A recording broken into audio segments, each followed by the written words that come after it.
हम भारतीय विचारक में जवाहरलाल नेहरू चैप्टर हमारा चल रहा था। आज हम नेहरू जी के राजनीतिक विचारों पर बात करेंगे।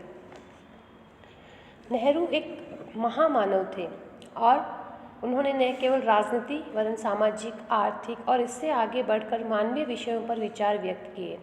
लेकिन राजनीति नेहरू की मुख्य कर्मभूमि थी और इस कारण राजनीतिक विषयों पर उन्होंने आवश्यक गंभीरता तथा व्यापकता के साथ विचार व्यक्त किए। राजनीतिक क्षेत्र में उनके प्रमुख विचारणीय विषय हम निम्न प्रकार से व्यक्त कर सकते हैं। सबसे पहला है बच्चों, साम्राज्यवाद तथा फांसीवाद का प्रबल विरोध। नेहरू का पालन पोषण उदारवादी वातावरण में हुआ था और नेहरू मानवतावादी थे। नेहरू की दृष्टि में साम्राज्यवाद और फांसीवाद मानवीय जीवन के आधारभूत मूल्यों और स्वयं मानवतावाद का निषेध था। क्योंकि देखिए बच्चों, साम्राज्यवाद के विरुद्ध संघर्ष और फांसीवादी प्रवृत्तियों का विरोध तो वे करते थे और वे ये कहते थे कि ये क्या है कि मानवता के अकॉर्डिंग नहीं है, क्योंकि वो मानवता व्यक्ति को अब आगे बढ़ने का अवसर ही नहीं देते हैं। उन्होंने सदैव इनका विरोध किया।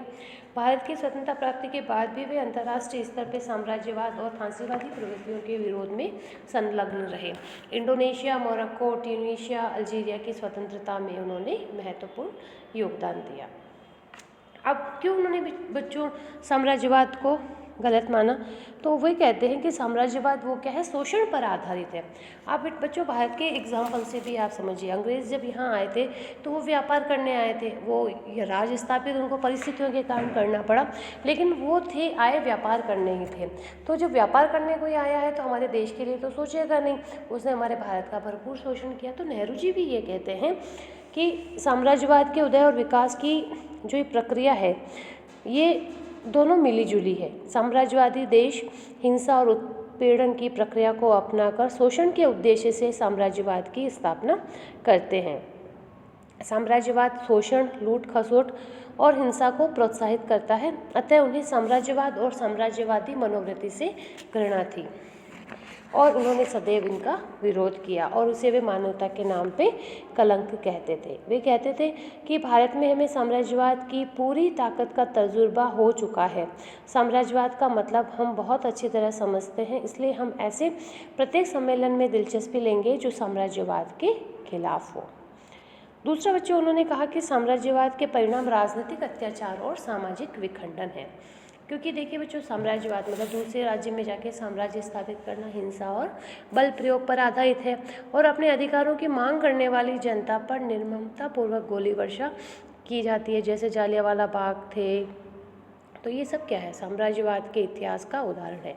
साम्राज्यवाद क्या करता है बच्चों, फूट डालो और राज करो की नीति में विश्वास करता है और वह देश की जनता को दो अलग अलग भागों में बांट देता है। हम खुद इसके एग्जाम्पल है बच्चों के, हमने किस तरह हमारे जब एकता थी लेकिन दो अलग अलग समुदाय में बांट गया और जिसका परिणाम भारत का विभाजन था।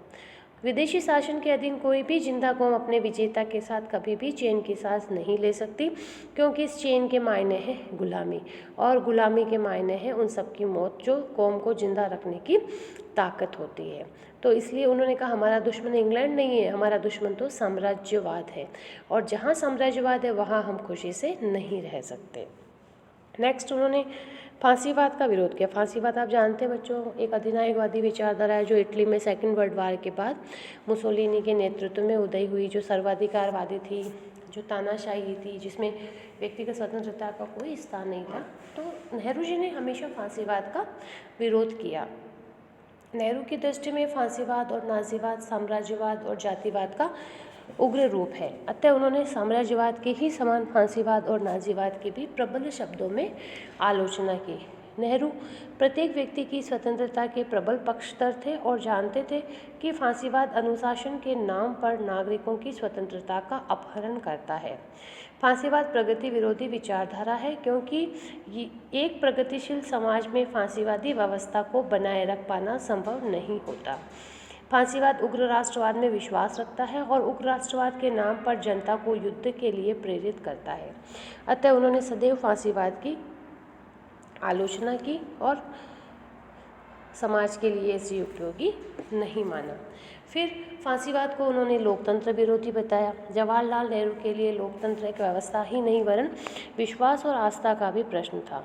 फांसीवाद अपने उदय, विकास और संपूर्ण प्रक्रिया में लोकतंत्र विरोधी दर्शन था, क्योंकि उसने लोकतंत्र की तो कभी बात ही नहीं कही ना। जो मुसोलिनी खुद एक अधिनायकवादी बन गया था, इसलिए उन्होंने इसका विरोध किया और उन्होंने कहा कि लोकतंत्र जीवन का और फांसीवादी मृत्यु का संदेश वाहक है। नेहरू फांसीवाद के प्रबल विरोधी थे और जब मुसोलिनी पूरे चरम शिखर पे था तब भी नेहरू ने मुसोलिनी से मिलने के प्रस्ताव को अस्वीकार कर दिया था। तो नेहरू जी ने सदैव साम्राज्यवाद और फांसीवाद का विरोध किया और इसे समाज के लिए उपयुक्त नहीं माना। नेक्स्ट बच्चों, हम नेहरू की धर्मनिरपेक्षता पे बात करते हैं। तो कुछ पक्ष ये समझते हैं कि मन मस्तिष्क में धर्म और ईश्वर के प्रति कोई आस्था नहीं थी और वे नास्तिक थे, लेकिन धर्म के प्रति ये उनका दृष्टिकोण हम जो सोचते हैं वो उचित नहीं है। नेहरू के समस्त चिंतन का जब हम अध्ययन करते हैं तो वस्तुतः नेहरू में धर्म या ईश्वर के प्रति कोई विरोध भाव नहीं था, वरन वे तो संगठित धर्म का ही विरोध करते थे जो अंधविश्वास, धार्मिक पाखंड और शोषण की स्थितियों को जन्म देता है। चूँकि नेहरू एक महान मानवतावादी थे और नैतिकता की बहुत अधिक तलाश करते थे, नैतिकता को बहुत आवश्यक मानते थे, तो वे एक ऐसे ईश्वर की तलाश में थे जो मानवतावादी लक्ष्य के अनुकूल हो।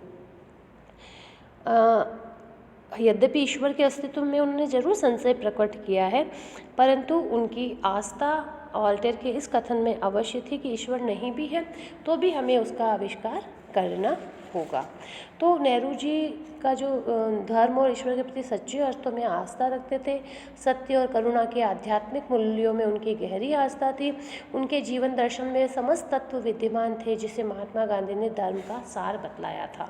अंधविश्वासपूर्ण प्रथाएं और रूढ़ियाँ उनके लिए धर्म नहीं थी। जीवन के प्रति उनका समस्त दृष्टिकोण वैज्ञानिक था और उनकी आस्था धर्म के वैज्ञानिक अथवा मानवतावादी स्वरूप में थी। नेहरू धर्म को सामाजिक हितों का एक महान साधन मानते थे और नेहरू की कभी भी यह मान्यता नहीं रही कि व्यक्ति अधार्मिक हो जाए या धर्म का मानव जीवन में कोई मूल्य ही नहीं है। वे तो धर्म को मानव जीवन की एक आधारभूत आवश्यकता की पूर्ति मानते थे। वे धर्मनिरपेक्ष दृष्टिकोण का पक्ष लेते थे। ईश्वर और प्राकृतिक सत्ता में पूर्ण विश्वास रखते हुए नेहरू किसी धर्म विशेष के प्रति समर्पित नहीं थे। वे तो सभी धर्मों के प्रति समान भाव रखते हुए सभी धर्मों का जो सार मानवतावाद के प्रति समर्पित थे। उन्होंने धर्मनिरपेक्षता को देश की एकता का आधार बनाया। नेहरू को मानव इतिहास तथा भारतीय इतिहास से लगाव था।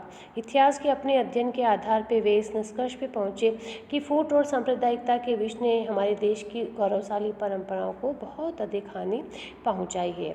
इसलिए वे कहते थे कि एकता के अभाव में हमारी स्वतंत्रता सदैव खतरे में है और एकता की कमी का आशय देश की बर्बादी है। उनके अनुसार फूट और सांप्रदायिकता की इन शक्तियों को पराजित करने का मार्ग यही हो सकता है कि हम धार्मिक मतांतरों से ऊपर उठकर सभी धर्मों के प्रति समान आदर भाव अपना लें। इस प्रकार उनके लिए धर्मनिरपेक्षता देश की एकता का मार्ग और मूल आधार था। इसी दृष्टि से उन्होंने धर्मनिरपेक्षता का मार्ग अपनाया और देश के संविधान द्वारा भारत के लिए धर्मनिरपेक्षता के मार्ग को चुना। नेहरू जी की धर्मनिरपेक्षता की धारणा बहुत ही अधिक उदार और व्यापक थी। वे न केवल धर्मनिरपेक्ष राज्य वरन इससे भी आगे बढ़कर एक धर्मनिरपेक्ष समाज की स्थापना करने की इच्छा रखते थे। इसलिए उन्होंने धर्मनिरपेक्षता को धर्मनिरपेक्षीकरण में क्रियान्वित करने का प्रयास किया। उनकी प्रबल इच्छा थी कि भारत के सभी नागरिक अपने सामाजिक नियमों में विवाह, उत्तराधिकार, दीवानी, फौजदारी सभी बातों में अपने धार्मिक विश्वासों से ऊपर उठे। भारत के सभी नागरिकों के लिए जीवन के सभी क्षेत्रों के प्रसंग में एक ही प्रकार के नियम और कानून हो। तो उन्होंने उनकी जो धर्मनिरपेक्ष धारणा थी बच्चों, वो वैज्ञानिक और आधुनिकतावादी धारणा थी। धर्मनिरपेक्षता समग्र विश्व के लिए उचित मार्ग है और भारत के लिए इसके अलावा कोई विकल्प हो ही नहीं सकता, क्योंकि भारत तो विविधतापूर्ण राष्ट्र है। राज्य को धर्म के आधार पर किसी प्रकार का भेदभाव नहीं करना चाहिए और व्यक्ति को अपने अंतःकरण की स्वतंत्रता प्रदान करनी चाहिए। नेहरू जी के अनुसार धर्मनिरपेक्षता धार्मिक कट्टरता का निषेध करती है। धार्मिक विश्वासों के रूप में प्रचलित ऐसी रूढ़ियों को जो समानता, न्याय, मानवीय गरिमा और बंधुता के आदर्शों से असंगत हो, धर्मनिरपेक्षता उन्हें अस्वीकार करने के लिए तत्परता पर बल देती है।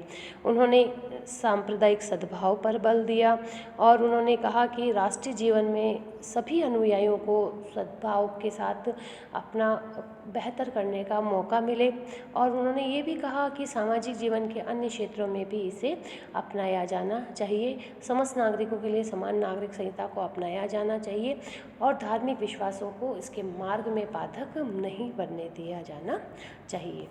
आज के लिए बच्चों इतना ही। हमने धर्मनिरपेक्षता और साम्राज्यवाद और उपनिवेशवाद पे नेहरू जी के विचारों को देखा। आप इन्हें देखिए और कोई प्रॉब्लम हो तो आप हमसे ज़रूर संपर्क करें। धन्यवाद।